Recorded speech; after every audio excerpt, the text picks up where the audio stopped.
మూకం కరోతి వాచాలం పంగుం లంఘయతే గిరిం యత్కృపాతమహం వందే పరమానందమాధవం.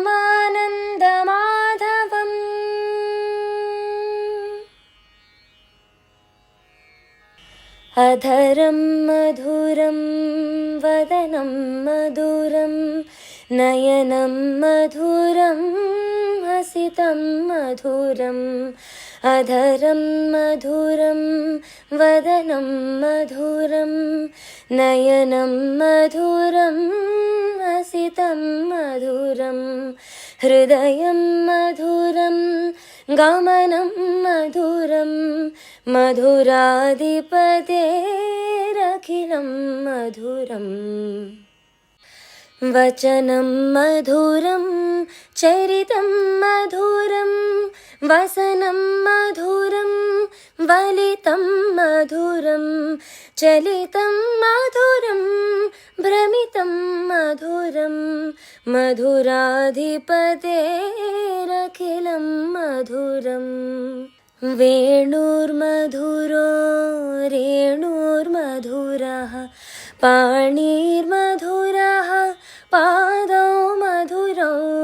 వేణుర్మధురో రేణుర్మధురః పాణిర్మధురః పాదౌ మధురౌ.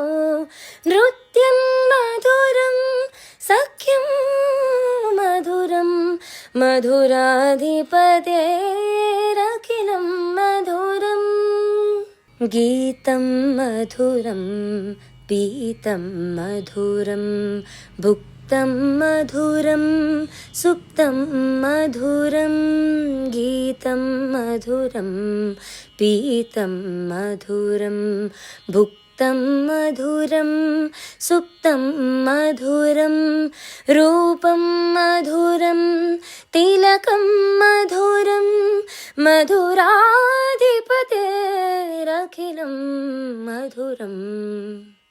కరణం మధురం తరణం మధురం హరణం మధురం స్మరణం మధురం. కరణం మధురం తరణం మధురం హరణం మధురం స్మరణం మధురం. వమితం మధురం శమితం మధురం మధురాధిపతేరఖిలం మధురం.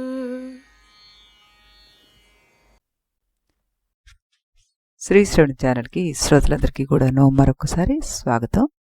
నిన్న ఈ పౌండ్రకుడు నారద మహాముని పిలిచి మీరు నా గురించి దేవతలందరికీ కూడా ఈ విధంగా చెప్పాలి అంటూ తన యుద్ధరంగంలో తాను అరివీర భయంకరుడని అతని కీర్తి జగద్విదితం అని అతని పేరే వాసుదేవుడని ఈ శంఖచక్ర గదా శ్రాంగ్యము ఇవన్నీ కూడాను అతని ముందు పనిచేయవని ఇలాంటి ముక్కలన్నీ చెప్తే ఈ నారదుడు అక్కడ నిజమా అంటూ ఆశ్చర్యపోయాడు అంటూ చెప్పుకున్నాం మనం.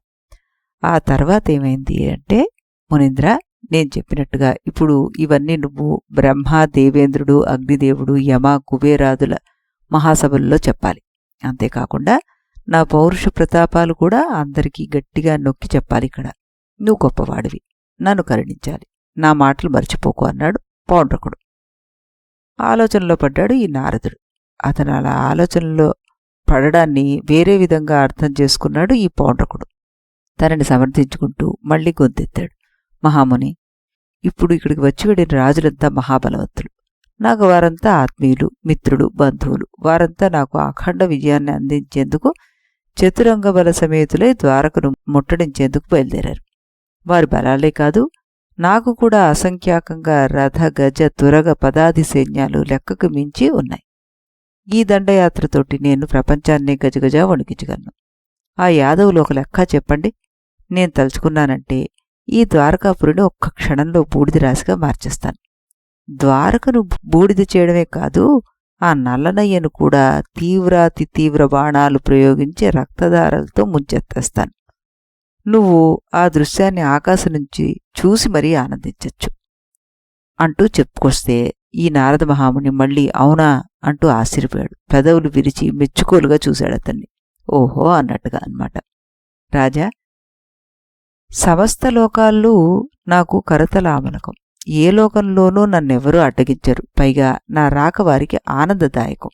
నన్నంతా గౌరవిస్తారు. అలాగే నువ్వు కూడా నన్ను గౌరవించావు. నువ్వు చేసిన గౌరవానికి కృతజ్ఞతగా నేను చెప్పే ఈ 4 మాటలు విను అన్నారు. ఏమిటి అన్నట్టుగా చూశాడు పౌండ్రకుడు. నీ మాటలు బాలేవయ్యా. నీ గర్వం మంచిది కాదు. నేనిలా అంటున్నానని అన్యథా భావించద్దు. ఆ కృష్ణుడెక్కడా, నువ్వెక్కడా? మీ ఇద్దరి మధ్య పర్వత పరమాణువులకు ఉన్నంత తేడా ఉందయ్యా. నువ్వా అతనికి ప్రతియోధుడివి. జాగ్రత్తగా వ్యవహరించు అనగానే తన అసహనాన్ని ప్రదర్శించాడు ఈ పౌండ్రకుడు. నారదుడు ఇలా అంటున్నారనమాట. కృష్ణుడు ఎవరనుకున్నావు? అతను సాక్షాత్తు శ్రీహరి. అందరినీ సమదృష్టితో చూసే సత్పురుషుడతను. సకల గుణగణ విభూషితుడు. లోకాలన్నిటికీ అతనే కారణభూతుడు. ఒకే ఒక చక్రంతో, ఒక సుదర్శన చక్రంతో ఈ లోకాలన్నిటినీ అతను పరిపాలిస్తున్నాడు. శత్రువుల గర్వాన్ని నిరవశేషంగా నిర్మూలిస్తున్నాడు. నీ బలము గర్వము నాతో మాట్లాడే వరకే పరిమితం. కాని అక్కడ ద్వారకులు అవి చల్లవయ్యా. తిని హాయిగా పడుకోక నీకెందుకు ఈ దండయాత్ర చెప్పు? నా మాట విని నీ ప్రయత్నాన్ని విరమించుకో. విజ్ఞులు నిన్ను వాసుదేవుడని పిలవరు. సమస్త భువనాల్లోనూ అధివసిస్తున్న కారణంగా ఆ కృష్ణుడే వాసుదేవుడు అని అంటారంతా. అతనితో సరిపోగలవాడు ఈ ప్రపంచంలో మరొకడు లేడయ్యా. శంఖచక్ర గదా ఖడ్గ శార్గాలన్న మహా ఆయుధాలు నీ దగ్గర కలవని అంటున్నావు కదా నువ్వు. అవి నిజమైనవా నువ్వు చెప్పు. కావని అందరికీ తెలుసు కదా. అసలు సిసలైన 5 ఆయుధాలు అతని దగ్గరే, అంటే ఆ కృష్ణుడి దగ్గరే ఉన్నాయి. లేనిపోని ప్రసంగాల వల్ల నీకు ప్రమాదమే తప్ప ప్రమోదం లేదు. ఆలోచించు. తలుచుకుంటే కృష్ణుడే నీ అంత చూడగలడు. అంతవరకు పరిస్థితి రా నీకు అన్నాడు నారదుడు. ఈ మాటలకి ఈసారి ఈ పౌండ్రకుడు పగలబడి నవ్వాడు. మునీంద్ర, మా వంటి వారు మీకు సమాధానం చెప్పకూడదు. చెబితే మీరు శపిస్తారు. అందుకే మారు మాట్లాడక ఊరుకున్నాను. నువ్వు కాబట్టి నాతో ఇలా మాట్లాడగలిగావు. అదే వేరొకరెవరైనా అయితే పరిణామాలు వేరే విధంగా ఉండేవి. సరే, మీ కృష్ణుడే గొప్పవాడు, అలాగే అనుకో. కాని త్వరలోనే నా శౌర్య ప్రభావాన్ని గమనించి కృష్ణుడు గిరగిలా కొట్టుకుని మరణించడాన్ని కళ్ళారా చూద్దుగాని. చెప్పిన ముచ్చట్లు చాలు, ఇంక వెళ్ళిరా అన్నాడు. ఇక మాట్లాడటం అవివేకం అనుకున్నారు నారదులు వారు. అక్కడి నుంచి నిష్క్రమించారు. తిన్నగా బదరీవనానికి చేరుకున్నారు. అక్కడ కృష్ణుని కలిశారు. కలిసి తనకి పౌండ్రకునికి మధ్య జరిగిన సంభాషణ అంతా వివరించారు. చూద్దాం ఏమవుతుందో అన్నాడు కృష్ణుడు. సన్నగా నవ్వాడు. ఆ నవ్వులోనే అంతరార్థం గ్రహించి ఆనందించాడు నారదుడు. నిష్క్రమించాడు అక్కడి నుంచి. రాత్రి అయింది. ఆ రాత్రివేళ అనేక వేల రథ గజ తురగ పదాది దళాలతోటి దండెత్తి ద్వారకం చేరుకున్నాడు ఈ పౌండ్రకుడు. ముందుగా ఆ నగరం తూర్పు ద్వారంపై ముట్టడి ప్రారంభించాడు. వేల కొలది దివిటీలు ప్రదర్శించి పట్టపగులు అనిపించేలాగా చేసేశాడు. యాదవులు అది గమనించి ఆశ్చర్యపోయారు. గజ ఘీంకారాలతోటి, అశ్వహేషాలతోటి, పదాది దళ సింహనాదాలతోటి దిక్కులు పెక్కటిల్లిపోయాయి. ఆ అరుపులకి యాదవులు ఏమాత్రమూ భయపడలేదు సరికదా. యుద్ధానికి సిద్ధమైపోయారు.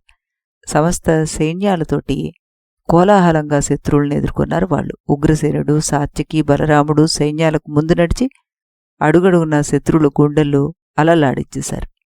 యుద్ధం ప్రారంభమైపోయింది. భూమి గజగజ వణికిపోయేట్టుగా ఏడుగులు కూలిపోయాయి. పాదాలు విరిగిపోయిన గుర్రాలు అటు ఇటు తిరిగి ఒరిగిపోయాయి. రథాలు ముక్కలు చెక్కలై కుప్పలు కుప్పలుగా పోగులైపోయాయి. కాలిబంట్లు ఎక్కడి వారక్కడే తగిపడిన అవయవాలతోటి బోరున విలపిస్తూ ప్రాణాలు విడిచేశారు. వేడివేడి నెత్తుటి దార ఏరులై ప్రవహించింది.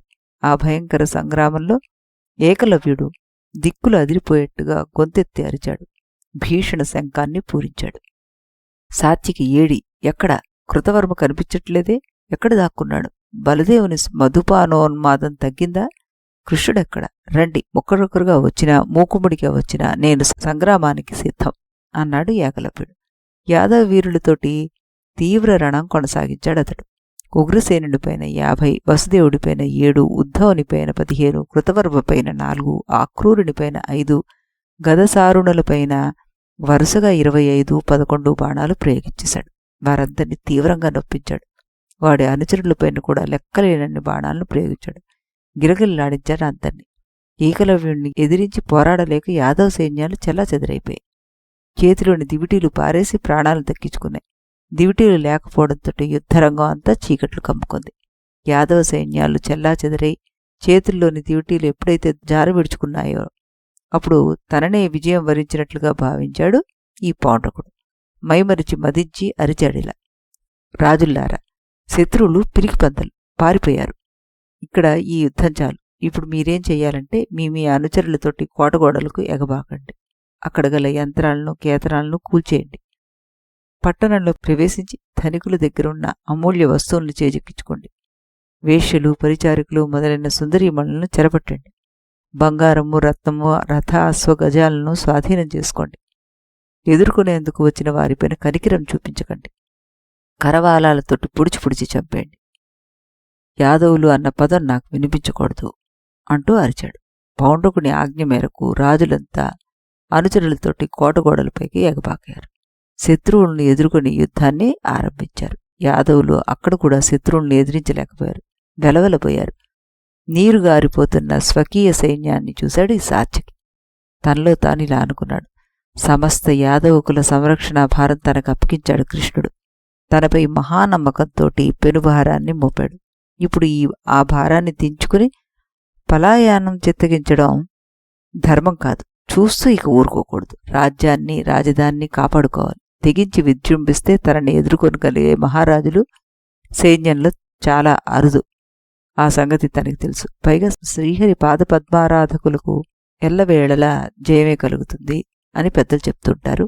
ఆ మాట ఆవంతైన అసత్యం కాదు. ఉపేక్షించకూడదు. ఇంకా సైన్యాన్ని ఉత్సాహపరిచి యుద్ధానికి ప్రేరేపించాలి అనుకున్నాడు.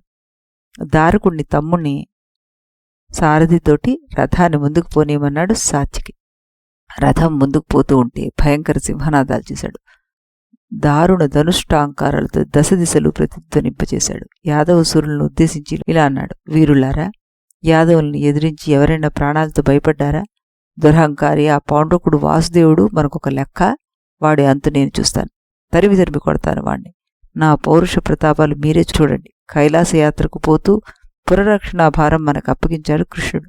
ఆ బాధ్యతను మనం మర్చిపోకూడదు.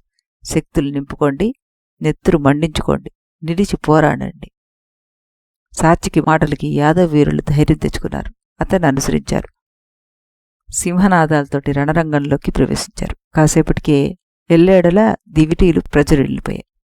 సాత్యకి ప్రోత్సాహంతోటి యాదవ సైన్యాలు మూకుమ్మడిగా ముందుగురికాయి. యుద్ధతూర్య రావాలతోటి, గజగీంకారాలతోటి, హేయహేషాలతోటి, రథచక్ర ధ్వనులతో సహా వీరుల సింహనాదంతోటి దిక్కులు పెక్కటిల్లిపోయాయి. కోటపైకి ఎగబాగుతున్న శత్రు సైన్యాన్ని చూశాడు సాత్యకి.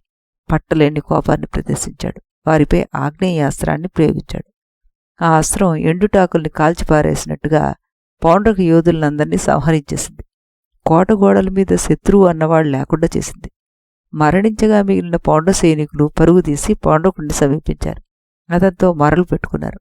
గమనించాడిది సాత్యకి. విజయహాసం చేశాడు. మరింత విజృంభించాడు. సైన్యాలను ముందుంచుకుని లంఘించాడు. శత్రు సైన్యాలకు అగ్రభాగంలో నిలిచాడు. అన్నాడిలాగా, పౌండ్రుడా, ఎంత నీచుడైనా సుక్షత్రియ వంశంలో పుట్టాడు. క్షత్రియ వంశంలో పుట్టినవాడు ఇంతటి నీచానికి ఒడిగడతాడా? రాజమర్యాదను మంటగలిపి అర్ధరాత్రి వేళ దొంగలా దండెత్తి వస్తాడా? మీ పౌండ్రక మహారాజు ఎక్కడ ఉన్నది మా కాకడాల వెలుగులో నేను గమనించగలను. నా చూపుకి అతను అందలేదనుకుంటే అతను ఎక్కడ ఉన్నది మీరైనా చెప్పి పుణ్యం కట్టుకోండి. అతన్ని వధించి మీకు క్షేమాన్ని కలుగజేస్తాను. నేను ఆ శ్రీకృష్ణుడి బంటుని, యోధవరణ్యుణ్ణి, యుద్ధార్థిగా వచ్చాను. సమస్త అస్త్రశస్త్రాల ప్రయోగంతోటి శత్రువుల అంతు చూస్తాను. ఎక్కడ దాక్కున్నా మీ పౌండ్రకుడిని నాకెదురుగా రమ్మని చెప్పండి. వీరసర్గాన్ని అలంకరించవనండి. ఎవరికీ కనబడకుండా సైన్యం మధ్యలో ఉన్నాడు ఈ పౌండ్రకుడు. సాత్యకి పరుషోక్తులు విన్నాడు. భరించలేకపోయాడు. తోక తొక్కిన తాజులాగా చెలరేగాడు. సైన్యానికి అగ్రభాగంలో నిలిచాడు. కర్ణ కఠోర ధనుష్టాంకారాలతోటి దశదిశలు అల్లల్లాడించాడు. పలుకుల ములుకుల్ని ప్రయోగించాడు. సాత్యకి, యుద్ధానికి నువ్వు వచ్చావేమిటి? ఆ మాయలమారి కృష్ణేడి ఎక్కడున్నాడు? దాక్కున్నాడా? దాగక చేసేదేముంది? పశువుల కాపురికి యథార్థ అర్హత ఎక్కడిది? వాసుదేవుడుట స్త్రీలను పశువులను సంహరించిన వాడికి ఆ పేరు పనికిరాదు. ఉంటే గింటే ఆ పేరు నాకే ఉండాలి. అతనికి ఎందుకు? నరకాసురుడు నాకు ఆప్తమిత్రుడు. అతన్ని సంహరించాడు కృష్ణుడు. ఆ పగ తీర్చుకోవాలనే వచ్చాను. ఈనాడు యుద్ధరంగంలో కృష్ణుడికి మరణం తప్పదు. దమ్ముంటే రమ్మను, నన్ను ఎదుర్కోమను. అంతేగాని నీతో యుద్ధం అనవసరం నాకు. నువ్వు నాకు సమఉజ్జీవి కాదు. నీతో యుద్ధం నాకు నీచకృత్యం. వాగడ బ్రత చాలించు, ఇక్కడిచి వెళ్ళు అన్నాడు. బుసలు కొట్టాడు సాత్యకి. పగతీరా పౌండ్రకుడిని చూసి ఒక మాట అన్నాడు. ఏమంటున్నాడు అతను? ఈ వీడిద్దరి మధ్యలో యుద్ధం జరిగిందా? శ్రీకృష్ణుడు అక్కడికి వచ్చాడా? ఇదంతా కూడా మనం రేపు ఇదే సమయానికి ఇదే ఛానల్లో కలుసుకుని అప్పుడు చెప్పుకుందాం. అంతవరకు సెలవు.